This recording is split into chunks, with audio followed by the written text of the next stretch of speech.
તો આજે બનાવીશું રાજસ્થાની દાળ ભાત। તો તમે ખાધા ના હોય તો એક બાર જરૂર ટ્રાય મારજો।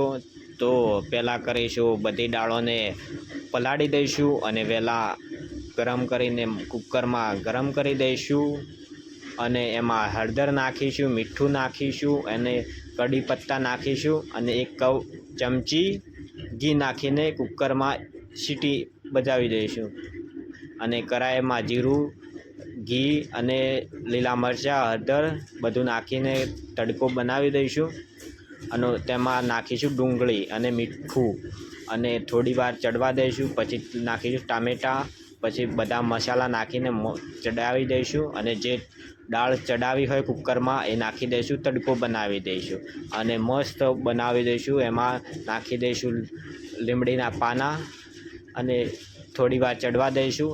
પછી બનાવીશું, તડકો મારી દઈશું કઢાઈમાં અને મારી દઈશું દાળ ઉપર।